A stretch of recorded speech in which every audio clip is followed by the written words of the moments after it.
The wind howling through Ophir's End sounded like a death rattle. 3 of the most feared bounty hunters in the Nevada territory stood in the muddy street, hands hovering over iron that had already sent 50 men to early graves. They were hunting a ghost, a man with no name, no past, and no mercy. But when the dust settled, the stranger didn't cower. He just struck a match, stared down 3 drawn guns, and whispered, "I don't see 3 gunslingers. I see 3 dead men."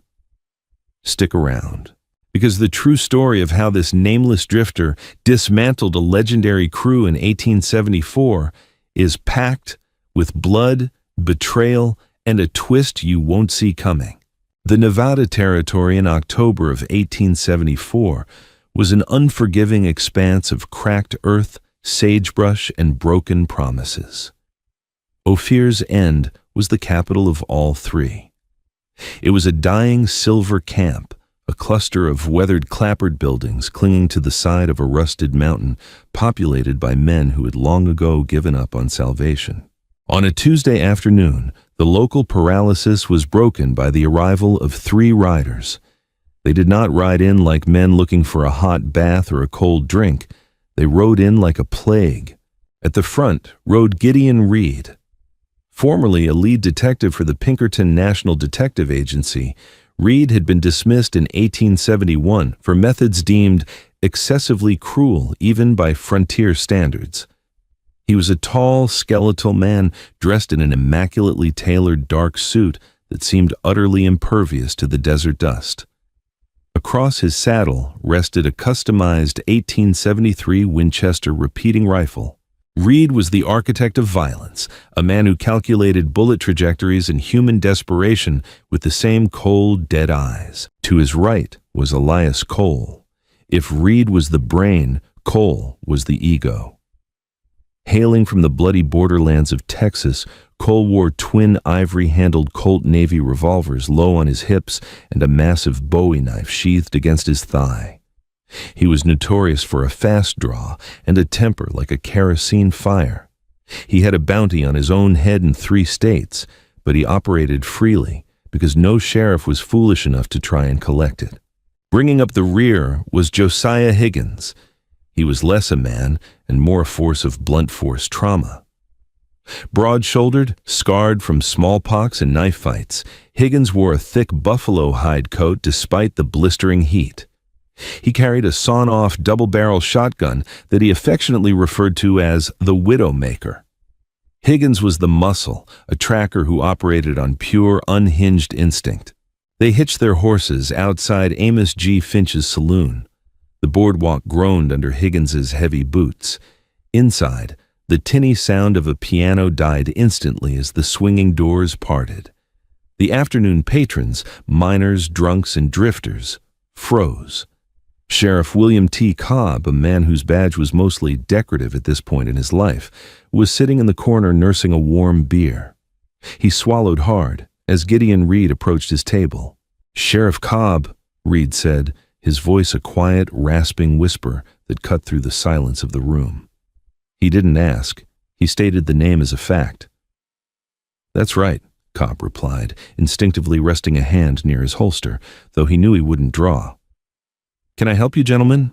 "We are looking for a man," Reed said, pulling a folded telegraph paper from his breast pocket.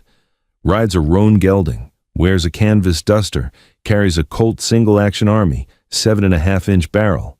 No known name." Cobb wiped sweat from his brow. "Lots of drifters pass through Ophir's End, mister." Elias Cole stepped forward, a smug grin splitting his face. He leaned down, placing both hands flat on Cobb's table. "This ain't just a drifter, lawman. This man robbed the private rail car of Mr. Arthur Pendleton outside of Carson City 3 days ago.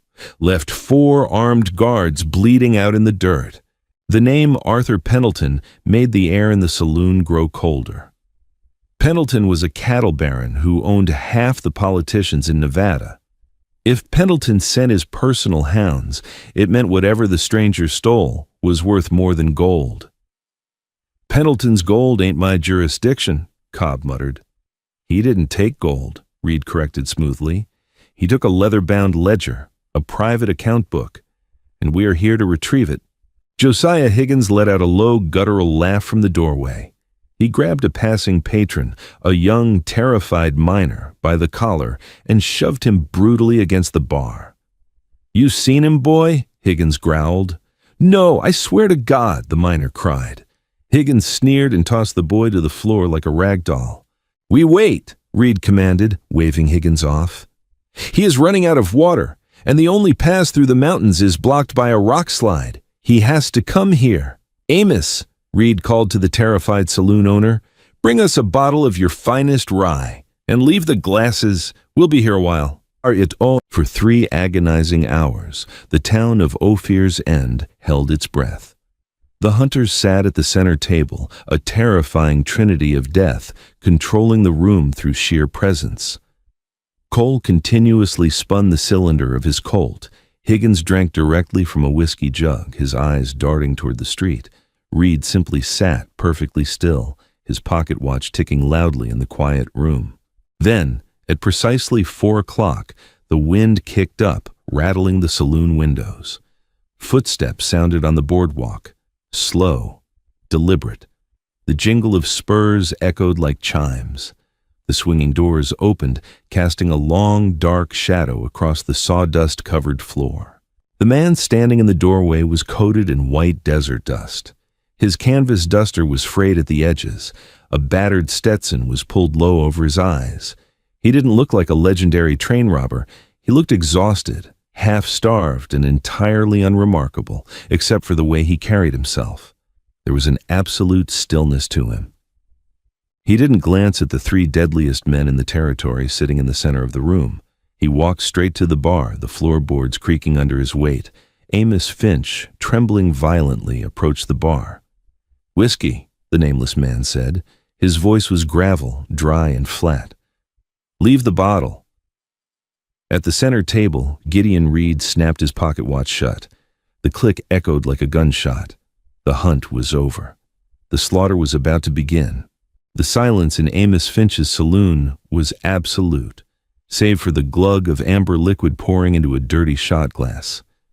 The nameless man raised the glass, knocked it back, and exhaled slowly. He didn't turn around. Behind him, chairs scraped against the floorboards. Elias Cole was the first to move, stepping out from the table, his hand resting casually on the ivory grip of his right-side Colt. "Well, I'll be damned," Cole drawled, his Texas accent thick and mocking. "Arthur Pendleton told us we were hunting a phantom, a regular demon of the high desert. You just look like a piece of sun-dried jerky to me." Josiah Higgins chuckled, a wet, ugly sound. He racked both hammers of his sawn-off shotgun. Click-clack. The sound caused 2 patrons by the back wall to scramble out the rear window, preferring their chances in the alley dirt. Gideon Reed stood up slowly, smoothing the wrinkles from his suit jacket. He took 2 measured steps forward. "Let us make this simple, sir," Reed said, his voice carrying the authority of a judge handing down a death sentence. "You have something belonging to Mr. Arthur Pendleton, a ledger. Hand it over, and perhaps we can discuss a peaceful resolution." The nameless man poured a second glass of whiskey. He picked it up, turned slowly, and leaned his back against the mahogany bar. He looked at Higgins, then at Cole, and finally let his gaze settle on Reed.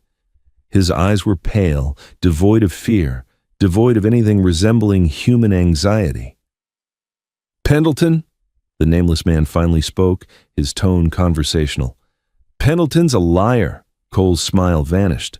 "Watch your mouth, drifter." "He told you I robbed his train," the stranger continued, ignoring Cole entirely. He took a sip of his drink. "He told you I shot his guards, but he didn't tell you what was in the ledger, did he, Reed?" Reed's expression remained a mask of stone, but his eyes narrowed fractionally. "The contents of the ledger are of no concern to us. We are paid for its retrieval." "He paid you $10,000, the nameless man said.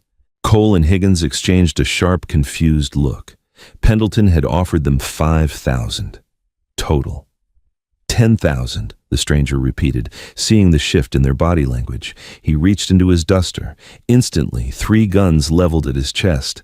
The stranger moved agonizingly slow, pulling out not a gun but a cigar. He struck a match against the bar top, lit the tip, and puffed a cloud of blue smoke into the stifling air.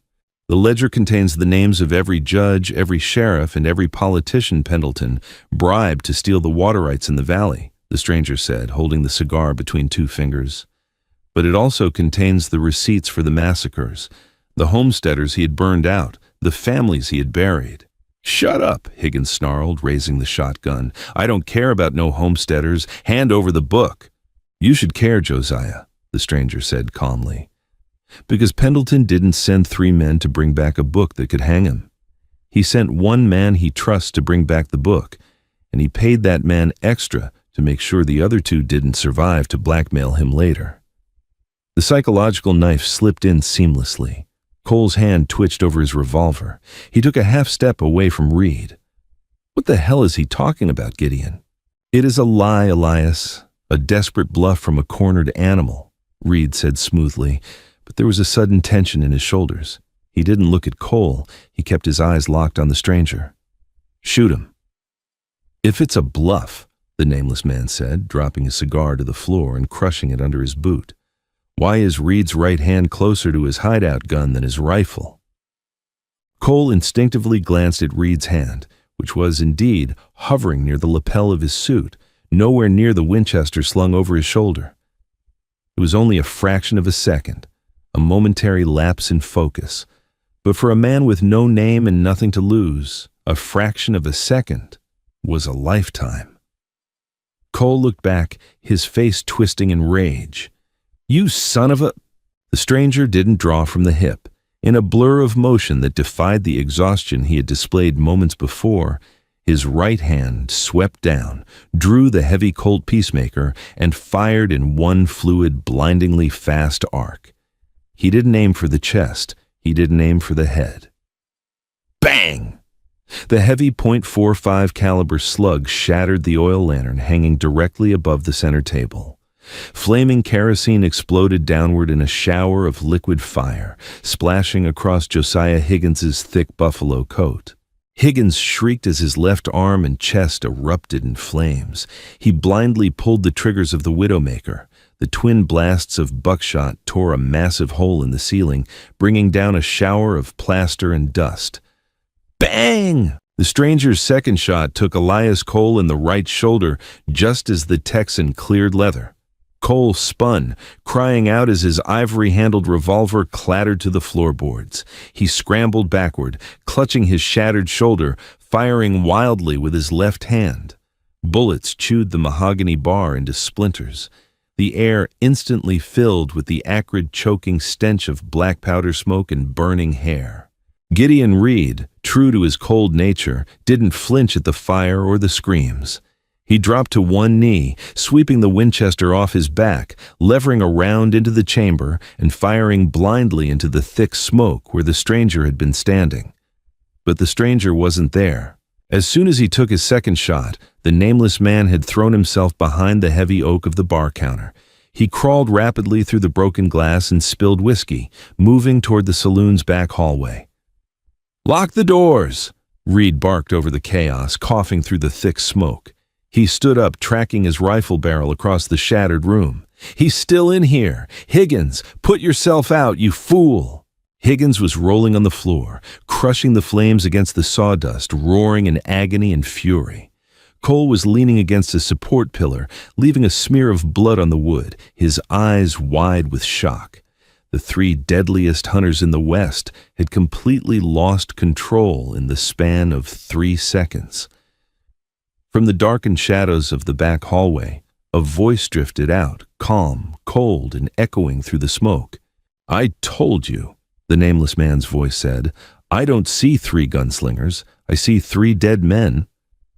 A heavy door slammed shut in the back of the saloon, followed by the sound of a heavy wooden beam dropping into place. The stranger had barred himself inside the saloon's boarding rooms. He wasn't running out the back. He had barricaded them in together. Reed slowly lowered his rifle, the horrifying realization dawning on him. They hadn't trapped the rat in a cage. They had just locked themselves in a cage with a wolf. The silence that followed the slamming of the heavy wooden beam was heavier than the black powder smoke choking the saloon. In the center of the devastated room, the smell of roasted wool, blistered flesh, and spilled rye whiskey mingled into a nauseating perfume. Josiah Higgins was on his knees, his massive chest heaving. The fire was out, smothered by the sawdust and the blood-soaked dirt of the floorboards, but the left side of his buffalo coat was a charred, smoking ruin. The skin beneath it was angry, red, and weeping.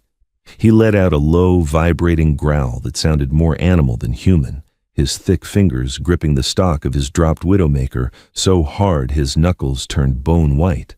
Against the far wall, Elias Cole was doing a poor job of hiding his panic. He had slid down the support pillar, clutching his shattered right shoulder. Blood pulsed in an alarming steady rhythm through his fingers, staining his pristine white shirt a brilliant crimson. His ivory-handled Colt lay abandoned in the debris, useless to a man whose dominant arm was currently a ruined mass of torn muscle and chipped bone. Gideon Reed, however, stood perfectly still. He did not rush to aid his men. He did not curse the nameless man. Instead, he meticulously analyzed the geometry of the room, the thickness of the walls, and the structural integrity of the heavy oak door separating them from the back hallway. "Amos," Reed said. His voice was a calm, chilling rasp that cut through Higgins's groans. "Where does that hallway lead?" Amos Finch, the saloon owner, was cowering behind the shattered remains of his mahogany bar, a bottle of gin clutched to his chest like a holy relic. He peeked over the splintered wood, his eyes wide with stark terror. "It leads to the boarding rooms, Mr. Reed. 6 rooms, 3 on each side. A back stairwell leads up to the balcony, but the door at the end of the hall, it's reinforced, iron hinges, drop bar. We use it to lock up the liquor shipments." "Are there windows?" Reed asked, his eyes never leaving the oak door. "Small ones. Too small for a man to fit through," Amos stammered. He barred the door from the inside. "He ain't running. He's waiting." Reed slowly raised his Winchester, resting the barrel on his left forearm. Fascinating. He has trapped himself in a bottleneck, a fatal tactical error for a man fighting 3-1. 2-1, you cold-blooded bastard, Cole spat, his breath ragged. He struggled to his feet, leaning heavily against the pillar. "I can't shoot, and Higgins is half-cooked. And what the hell was he talking about, Gideon? Pendleton paying you $10,000? Paying you to make sure we didn't ride back?" Reed finally turned his head to look at Cole. His eyes were like chips of black flint. "Elias, do not let the desperate lies of a dying man infect your mind. We are professionals. We have a job. The bounty is 5,000, as agreed." "He knew you went for your hideout gun, Gideon. I saw it." Cole's voice rose to a hysterical pitch, the shock of the gunshot wound fraying his nerves. "You were going to let him shoot me." "If I wanted you dead, Elias, I would not require a nameless drifter to do the labor," Reed stated matter-of-factly. He turned his attention back to the hulking brute on the floor. "Higgins, can you fight?" Higgins slowly rose to his feet. His face was a mask of soot and fury. He didn't speak. He simply snapped the double barrel of his shotgun open, ejected the 2 spent shells, and shoved 2 fresh paper cartridges into the breech. He snapped it shut with a violent flick of his wrists. The message was clear. "Good," Reed said. "He is in a narrow hallway. A shotgun is the optimal tool for such an environment. Break down the door, Josiah. I will cover you from the flank. Elias, watch the front windows in case he miraculously finds a way onto the roof and circles back." Cole sneered, drawing his secondary revolver, a smaller Smith & Wesson, with his trembling left hand. "I ain't taking orders from you anymore, Reed. I'm watching my own back." Reed ignored the insubordination. The hunt was the only thing that mattered now. He nodded to Higgins. Higgins marched toward the heavy oak door like a wounded grizzly bear. He didn't bother trying the handle. He turned his broad shoulder, took 3 thunderous steps, and slammed his entire 300-pound frame against the wood. The door groaned, the iron hinges shrieking in protest, but the heavy beam on the other side held. Higgins backed up, roared, and hit it again. A hairline fracture appeared down the center of the oak. Again, Reed commanded, sighting down the barrel of his Winchester, aiming precisely at chest height through the splintering wood. Higgins hit the door a third time with earth-shattering force. The wooden drop bar on the opposite side snapped with a crack like a dry branch. The door burst inward, tearing off its bottom hinge and slamming against the hallway wall. Higgins immediately leveled the Widowmaker into the darkness of the hall, his finger tightening on the trigger. But there was no target. The hallway was completely dark. The Nameless Man had shot out the single oil lamp that usually illuminated the corridor. The doors to all 6 boarding rooms hung wide open, creating a labyrinth of shadows and dead ends. It was completely silent, save for the dripping of something wet onto the floorboards. "Come out, you coward!" Higgins bellowed, the sound echoing down the narrow passage. "I'm going to peel the skin off your skull." "Patience, Josiah," Reed whispered, stepping lightly to the edge of the doorway, using the frame for cover. "He wants you to charge in blind. The man is a predator. Treat him as such." But Higgins was beyond reason, beyond tactics. The pain from his burns was a blinding white light in his mind, demanding violence. He stepped over the broken door and crossed the threshold into the dark hallway, his heavy boots crunching on the shattered glass of the lamp. "Higgins, hold your position!" Reed snapped, a rare edge of genuine alarm piercing his calm facade. It was too late. The moment Josiah Higgins's right boot crossed the threshold of the second boarding room, the darkness exploded. The Nameless Man hadn't hidden at the end of the hall. He had positioned himself directly behind the door of the very first room on the right, waiting with terrifying, calculating patience for the heavy tracker to walk past him. As Higgins moved toward the second room, the Nameless Man stepped silently out of the first. He didn't use the heavy Colt Peacemaker. In the tight, chaotic confines of the hallway, a long-barreled revolver was too slow, too unwieldy. Instead, the glint of a 10-inch Arkansas toothpick knife flashed in the dim light. Before Higgins could even register the movement behind him, the Nameless Man drove the heavy blade upward, plunging it deep into the thick, unburned muscle of Higgins's right thigh, twisting it violently before ripping it out. Higgins let out a deafening roar of agony, his leg buckling instantly. As he collapsed, his finger reflexively jerked the trigger of the Widowmaker. A massive blast of buckshot tore into the empty wall at the far end of the hall, filling the enclosed space with a blinding flash and deafening thunder. Reed, firing by instinct at the muzzle flash, pumped 3 rounds from his Winchester into the hallway. Crack! Crack! Crack! The bullets splintered the door frames, but the Nameless Man had already dropped low, sliding beneath the trajectory of Reed's fire. In the chaotic strobing light of the gunshots, Reed caught a fleeting glimpse of the ghost. The Nameless Man grabbed the barrel of Higgins's shotgun as the massive tracker fell. With a brutal, twisting wrench, he tore the weapon from Higgins's grasp. "Gideon!" Cole screamed from the main room, his paranoia peaking. "What's happening? Shoot him! Shoot him!" "Silence!" Reed barked, leveraging another round into the chamber.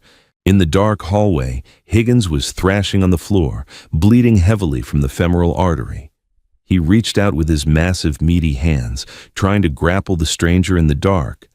But the Nameless Man was a phantom. He stepped back, calmly reversed his grip on the stolen Widowmaker, and brought the heavy, brass-bound wooden stock crashing down onto the back of Higgins's skull. There was a sickening crunch.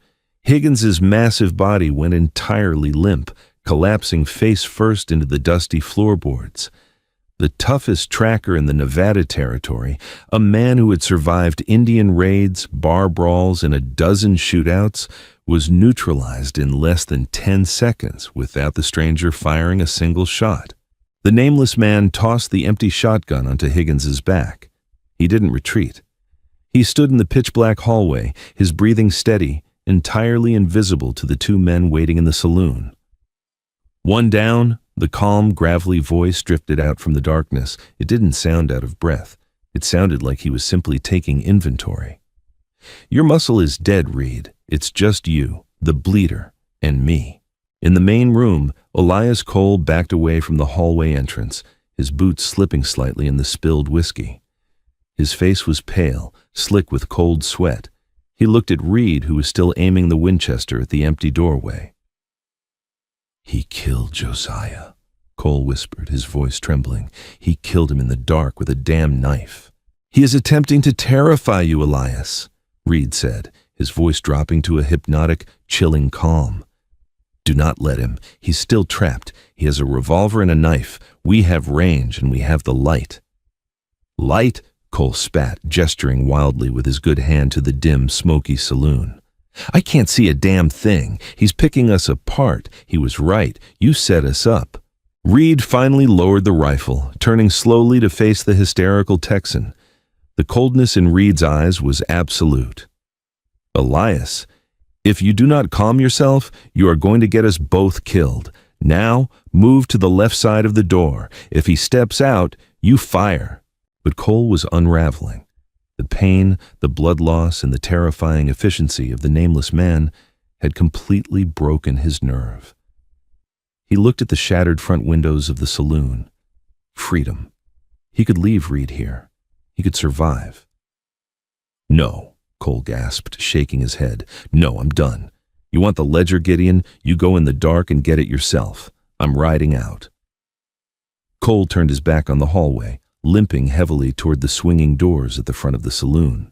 Elias," Reed said softly. Cole didn't stop. "Go to hell, Reed." Gideon Reed sighed, a small, barely perceptible sound of disappointment. He raised the Winchester, smoothly tracked the barrel, and pulled the trigger. Bang! The bullet struck Elias Cole squarely between the shoulder blades. The Texan's back arched violently, a spray of red painting the swinging saloon doors before he collapsed face first onto the boardwalk outside, dead before his face hit the wood. Amos Finch let out a strangled sob from behind the bar, pressing his hands over his ears. Reed slowly levered the rifle, ejecting the smoking brass casing. It clinked musically against the floor. He didn't look at Cole's body. He turned back to the dark hallway. "Two down!" Reed called out to the darkness, a cruel, thin smile finally touching his lips. "It appears your psychological trick worked, my friend." He panicked. But as you said, Pendleton prefers fewer men to share the secret with. I suppose I owe you a word of thanks. From the shadows of the hallway, the nameless man stepped into the faint light of the doorway. The blade of his knife was wet, catching the dim glow of the remaining saloon lanterns. He looked at the body of Cole, bleeding out on the boardwalk, then back at Reed. "You don't owe me anything, Reed," the nameless man said, his hand hovering over the butt of his Colt peacemaker. "But you owe the devil a soul, and I'm here to collect." Gideon Reed did not blink. The dead body of his partner, Elias Cole, lay bleeding out onto the dusty boardwalk behind him. But Reed's attention was entirely consumed by the blood-soaked phantom standing at the edge of the hallway. The arithmetic of the situation had fundamentally shifted, and Reed, above all things, was a mathematician of violence. The odds were now 1-to-1. The bounty was solely his. And there were no more unpredictable variables like a hot-headed Texan or a heavy-handed brute to ruin his line of sight. A soul," Reed repeated, his voice smooth and untroubled, echoing over the crackle of the dying flames from the first lantern. He took a slow, deliberate step to his right, keeping the heavy mahogany bar between himself and the hallway entrance. "I'm afraid my soul was surrendered a long time ago, my friend. Back in the slaughterhouses of Chicago, long before I ever pinned a Pinkerton badge to my chest. You cannot threaten a man with damnation when he already considers himself a resident of hell." The nameless man remained partially obscured by the thick shadows of the corridor. The dim light caught the edge of his jaw and the polished steel of the heavy Colt peacemaker hanging at his side. He didn't rise to the bait.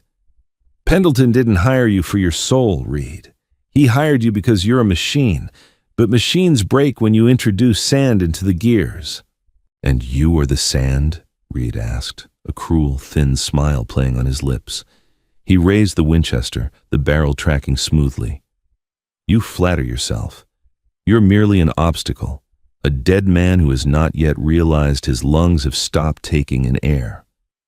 "If I'm dead," the stranger's gravelly voice drifted out, calm and utterly devoid of panic, "then why are you sweating, Gideon?"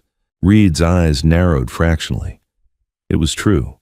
Despite his tailored suit and icy demeanor, a single drop of perspiration had carved a clean line through the soot on his temple.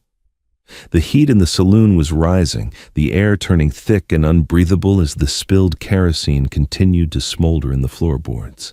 "I am simply calculating," Reed replied, cocking the lever of the Winchester with a sharp metallic clack.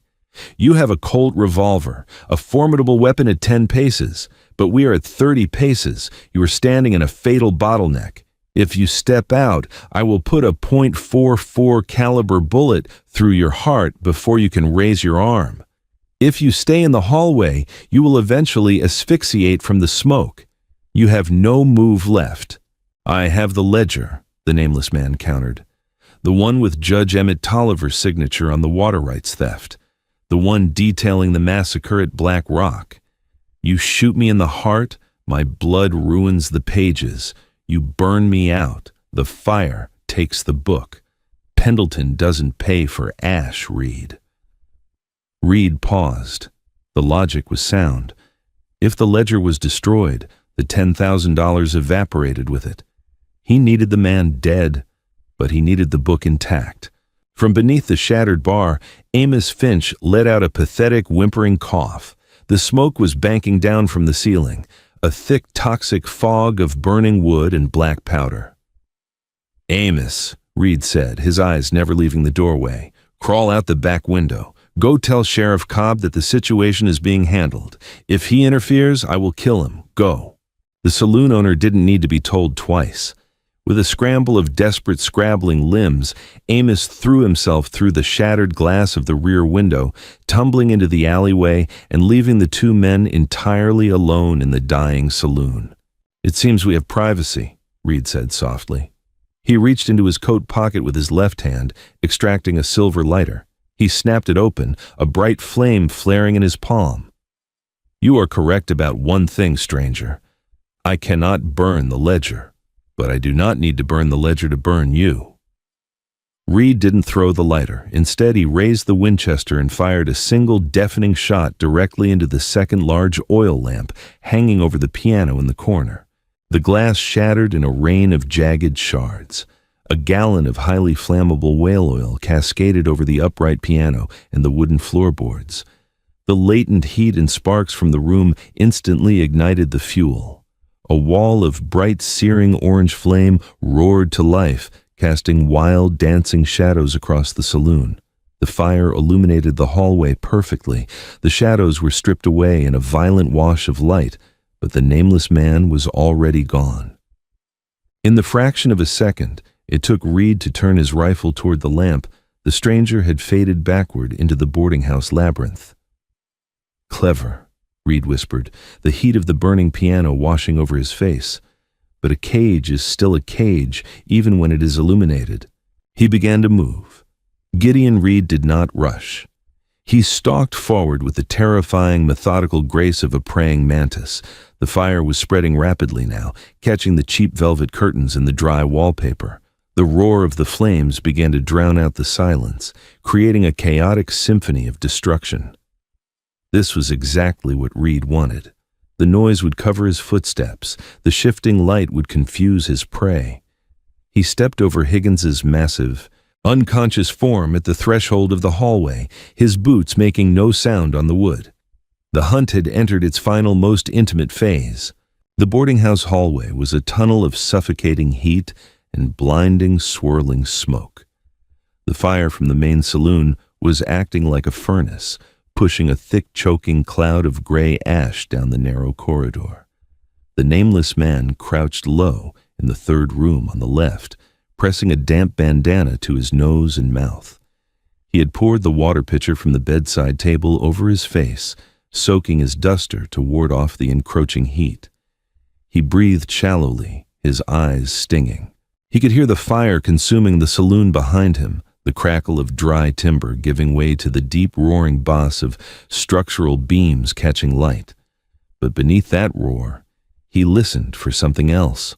The whisper of a leather sole on a floorboard, the metallic click of a rifle hammer.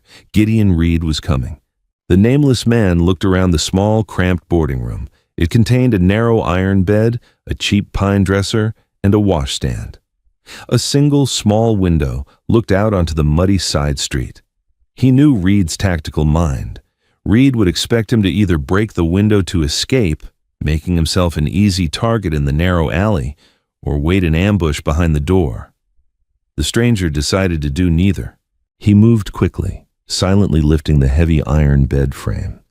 With a grunt of exertion, he tipped it onto its side, dragging it directly in front of the thin wooden wall that separated his room from the adjacent one. He then took his damp canvas duster, draped it over the edge of the washstand near the door, and topped it with his battered Stetson. In the thick smoke and dancing light, it cast a distinctly human silhouette. He drew his Colt Peacemaker, thumbed back the hammer, and sat cross-legged behind the overturned iron bed, his back against the wall, facing the thin pine partition separating him from the hallway. Out in the corridor, Gideon Reed moved like a specter. He kept his back pressed against the wall, his Winchester raised, scanning the open doorways. The smoke was agonizing, searing his lungs, but his discipline was absolute. He ignored the pain. He passed the first room. Empty. He paused at the second room. A glance inside revealed nothing but a terrified rat scurrying under a dresser. As he approached the third room, his keen eyes caught a break in the smoke. A silhouette near the doorframe. A man leaning against a washstand, waiting to strike. Reed didn't hesitate. He swung out into the doorway, the Winchester leveled, and fired twice. Crack, crack. The heavy .44-40 slugs tore through the canvas duster and shattered the washstand behind it. Ceramic exploded in a cloud of white dust. The hat tumbled to the floor. For a fraction of a second, Reed realized his mistake. There was no blood, no body. Checkmate, a voice whispered, not from the doorway, but from through the wall to Reed's immediate right. Before Reed could pivot, the nameless man, calculating the exact trajectory of Reed's shots, fired his Colt blindly through the thin, cheap pine wall, separating the hallway from the room. The heavy .45 caliber bullet punched through the wood like paper. It caught Gideon Reed in the left side, tearing through his pristine, tailored suit jacket, grazing his ribs and exiting through his back.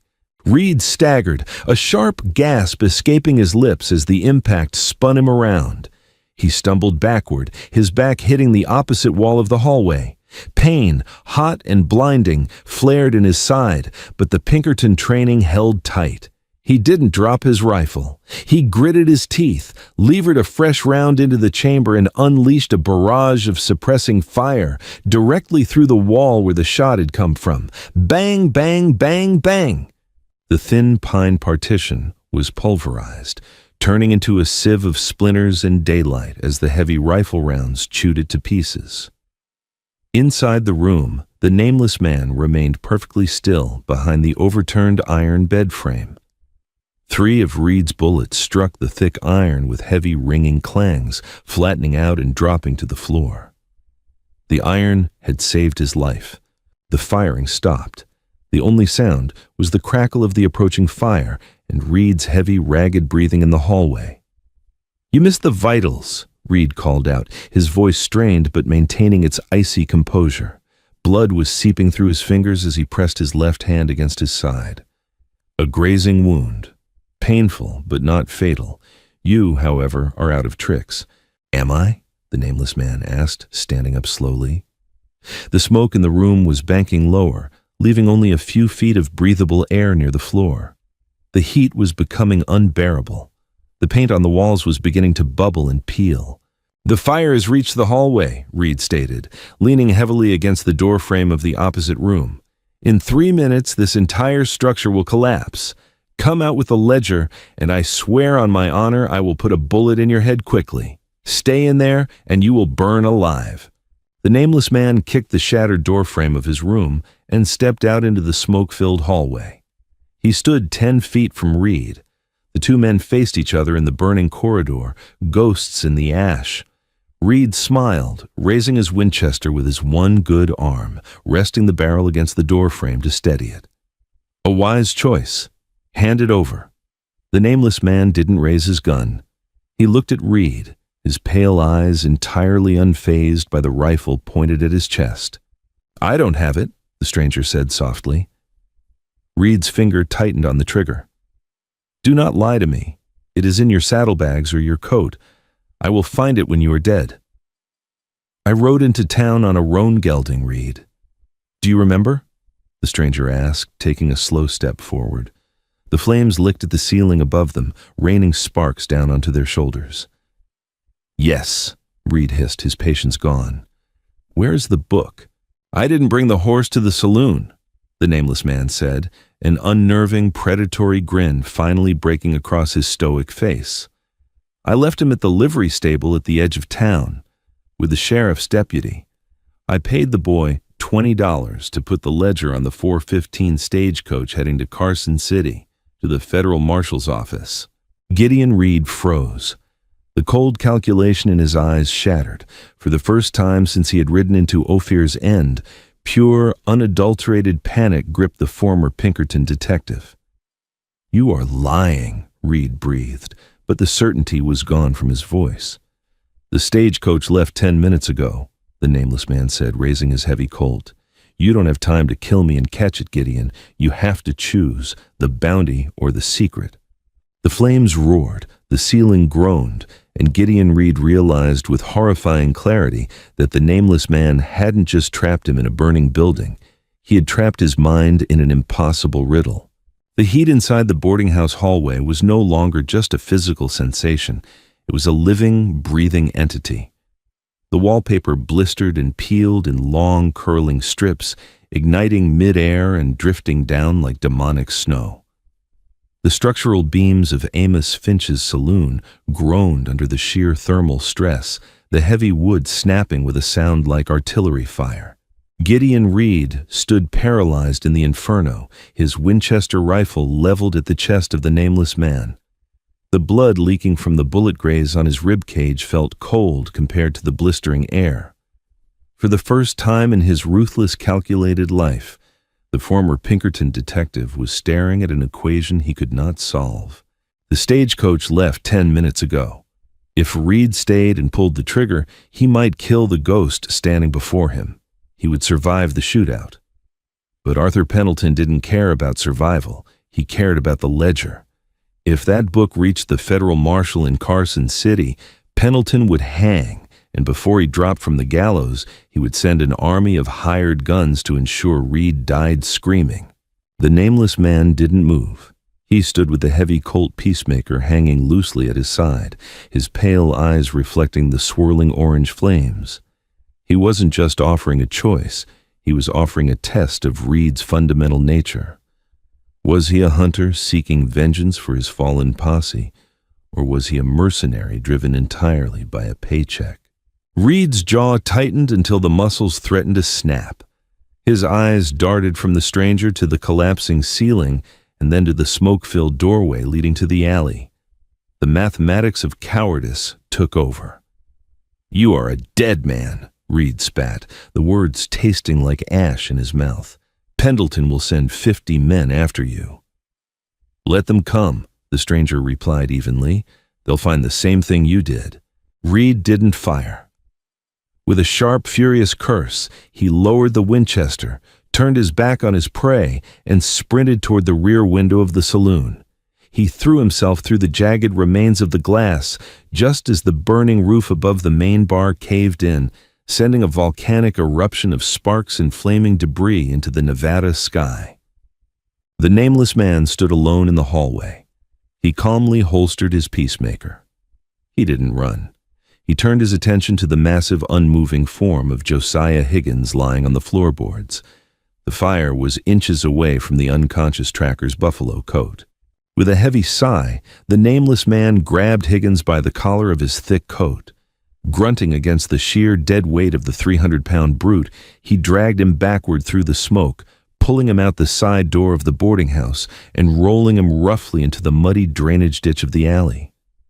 Higgins would live, but he would walk with a limp for the rest of his miserable life, a constant reminder of the day he met the ghost. The stranger stepped out of the alley just as the entire front facade of Amos Finch's saloon collapsed into the street.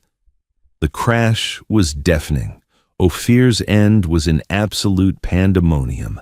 Miners and townspeople ran through the muddy street with buckets of water, desperately trying to keep the flames from spreading to the general store next door. In the center of the chaos stood Sheriff William T. Cobb, shouting useless orders and looking entirely overwhelmed. Sheriff Cobb froze as the nameless man emerged from the smoke, dusting ashes from his frayed canvas duster. The sheriff's hand hovered over his revolver, trembling violently. He looked at the stranger, then at the dead body of Elias Cole, bleeding out on the boardwalk, and finally back to the stranger. "Don't," the nameless man said gently, holding up a single placating hand. "You pull that iron, Cobb, and I'll have to put you down. And I ain't got no quarrel with the law." Cobb slowly, gratefully, moved his hand away from his holster. "What in God's name happened in there, mister?" "Pest control," the stranger said. He put 2 fingers to his mouth and let out a sharp, piercing whistle that cut through the roar of the fire.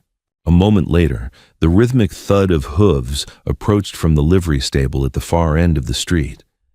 A massive, beautiful roan gelding trotted through the crowd, ignoring the flames and the shouting men, stopping squarely beside the nameless man. The stranger reached up and patted the horse's neck, calming the animal. Cobb wiped soot from his brow. "Where's Reed?" "Riding hard for the Carson City Trail," the stranger replied, swinging himself effortlessly into the saddle. He looked down at the lawman. "He's chasing a ghost of his own making." "You ain't riding out?" Cobb asked, bewildered. "He'll come back when he catches the stage." "He won't catch anything but dust, Sheriff," the nameless man said, pulling his battered Stetson low over his eyes. "And by the time he figures that out, I'll be halfway to Colorado. You tell Arthur Pendleton that if he wants his book, he can come find me himself. No more lapdogs." With a sharp click of his tongue, the stranger spurred the roan gelding.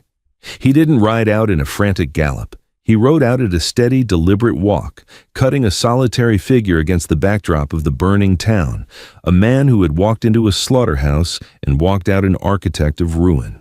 3 miles outside of Ophir's End, the desert gave way to the jagged, merciless terrain of Dead Man's Wash. It was a narrow canyon of red rock and bleached bones, baked by the relentless afternoon sun. Gideon Reed rode like a demon out of hell. He had stolen Elias Cole's black mare from the hitching post in town, leaving his own exhausted horse behind. He whipped the mare relentlessly, his tailored suit completely ruined, stained with sweat, soot, and the dark, sticky blood seeping from the bullet wound in his side. Every jarring strike of the horse's hooves sent a blinding spike of agony through his ribs, but panic pushed the pain aside.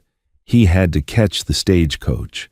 If he failed, if that ledger reached the federal marshal, Arthur Pendleton's empire of cattle, water, and blood would crumble, and Pendleton would ensure Reed crumbled with it, piece by agonizing piece.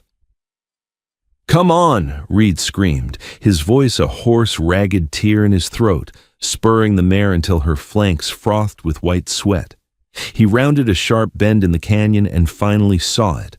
A massive plume of yellow dust rose into the sky about a half-mile ahead. Through the haze, he could make out the heavy wooden chassis of the Concord stagecoach, pulled by a team of 6 laboring Mustangs. Reed drew his Winchester from the scabbard, clutching the reins in his teeth.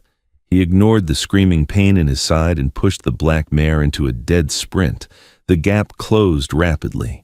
The heavy stagecoach was not built for speed, especially not on the rocky incline of the Wash, As he closed within 50 yards, the driver, an old leather-skinned teamster named Caleb, spotted the lone rider approaching at a breakneck pace.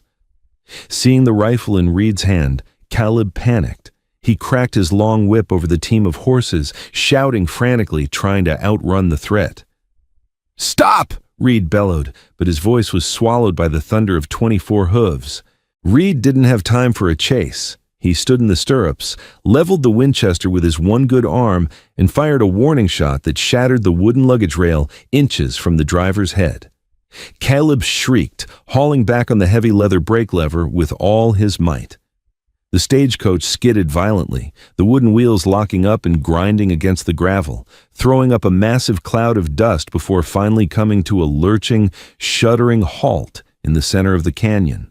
Reed rode up alongside the coach, his horse dancing nervously. He kept the rifle aimed squarely at Caleb's chest. Inside the coach, two terrified passengers, a traveling salesman and a young woman, screamed and ducked beneath the velvet seats. "Throw down the lockbox," Reed ordered, gasping for breath, coughing on the thick canyon dust. "Now, old man, throw it down!" Caleb held up his hands in surrender, trembling violently. "We ain't got no payroll, mister. Swear to God, just mail and luggage." "The package!" Reed barked, his cold composure entirely shattered, replaced by the desperate frenzy of a cornered animal. "The package the deputy put on the coach in Ophir's End. Give it to me." Caleb blinked, confused. "The deputy? He didn't put no package on here. Just a leather satchel. Paid me $20 to make sure it got to the marshal's office in Carson." "Give it to me," Reed demanded, cocking the lever of the Winchester. Moving with agonizing slowness, Caleb reached under his driver's bench and pulled out a heavy, worn leather satchel. It was buckled tight. He tossed it over the side. It hit the dirt with a heavy, satisfying thud. "Drive," Reed commanded. Caleb didn't hesitate. He released the brakes, snapped the reins, and the stagecoach rattled away down the canyon, leaving Reed alone in the settling dust. Reed practically fell out of the saddle. He collapsed to his knees in the dirt, clutching his bleeding side, his breath coming in ragged, painful wheezes. His vision swam with exhaustion and blood loss. But he had done it. He had outsmarted the stranger. He had the ledger. Pendleton would pay him the $10,000, and he would disappear to San Francisco. With trembling, blood-stained fingers, Reed unbuckled the leather straps of the satchel. He threw open the flap. There was no leather-bound accounting ledger inside. Reed stared into the bag, his mind refusing to process the image before him. He blinked, wiping the sweat and soot from his eyes, thinking it was a mirage brought on by the pain. But the object remained. Inside the satchel was a heavy, rusted iron horseshoe, wrapped in a piece of torn canvas to give it weight. Tucked beneath the horseshoe was a small piece of telegraph paper. Reed reached in with a shaking hand and pulled the paper free. He unfolded it. Written in elegant, flowing cursive, the undeniable handwriting of a highly educated man, not a simple drifter, were 3 short sentences.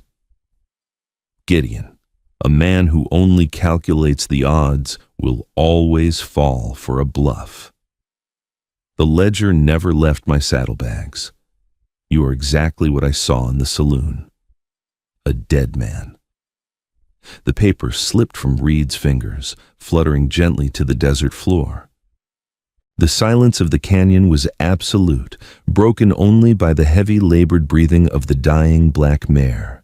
Reed looked up at the empty sky, the crushing weight of his absolute failure pressing down on his chest heavier than the heat of the burning saloon. The nameless man hadn't just outdrawn Elias Cole. He hadn't just outfought Josiah Higgins. He had systematically dismantled Gideon Reed's mind. He had manufactured a panic so profound that Reed had abandoned the high ground, abandoned his pride, and ridden out into the desert on a fool's errand to chase a rusted horseshoe. Gideon Reed slumped backward into the dirt, staring back up the trail toward Ophir's End. The bleeding in his side was worsening, and he was 30 miles from a doctor, stranded in hostile territory with an exhausted horse. The sun was beginning its slow descent, painting the canyon walls the color of fresh blood. He closed his eyes, the stranger's gravelly voice echoing in the empty chambers of his mind. "I don't see 3 gunslingers. I see 3 dead men." The ghost had been right all along. Carson City was a far cry from the dying, dust-choked streets of Ophir's End. It was a city built on silver and the ruthless ambition of men who wore bespoke suits instead of canvas dusters. In the heart of the city stood the grand 3-story brick headquarters of the Pendleton Cattle and Freight Company.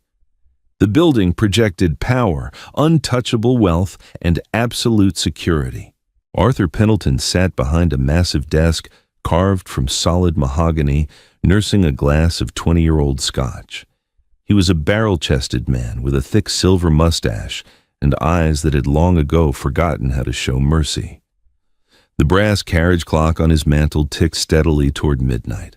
He was waiting for a telegram from Western Union. Gideon Reed was an exceptionally punctual man, and the silence from the telegraph office was beginning to gnaw at the edges of Pendleton's ironclad confidence. The heavy oak door to his private office swung open. Pendleton didn't look up from the map spread across his desk. "I told you, Collins, do not disturb me unless it is the wire from Ophir's End." "Collins is taking a nap in the hallway," a low, gravelly voice replied, "along with the 2 Pinkerton men you hired to watch the back stairs." Pendleton's head snapped up. Standing inside his locked, fortified office, dripping rainwater onto the expensive Persian rug, was a man in a frayed canvas duster. A battered Stetson obscured the top half of his face, but the pale, dead eyes staring out from the shadows were unmistakable. He carried the smell of ozone, wet wool, and black powder into the pristine room. Pendleton slowly lowered his crystal glass. His heart hammered against his ribs like a trapped bird, but he forced his voice to remain steady. "You." "Me," the nameless man said. He took 3 slow steps into the room, his spurs chiming softly against the hardwood floor beneath the rug. He reached into his coat. Pendleton instinctively tensed, his right hand sliding toward the top drawer of his desk, where he kept a silver-plated Remington Derringer. But the stranger didn't pull a gun. He pulled out a worn, leather-bound accounting ledger and tossed it onto the mahogany desk. It landed with a heavy final thud right on top of Pendleton's map of the Nevada Territory. "I believe you lost this," the nameless man said casually. Pendleton stared at the book, a bead of cold sweat trickling down his neck. "Where are Reed, Cole, and Higgins?"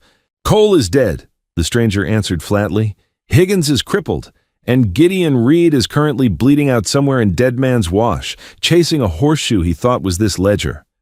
Your hounds are gone, Pendleton." Pendleton swallowed hard. He looked at the ledger, then back at the drifter. The arithmetic of survival, much like Reed's, began to turn in his head. This was a man who had single-handedly dismantled the 3 deadliest killers in the West.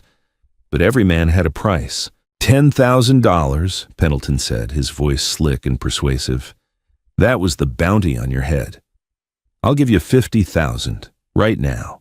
I have a safe in the wall behind that painting, cash and gold certificates. You leave the ledger, you walk out that door, and you can buy your own town in California." The nameless man stepped closer to the desk.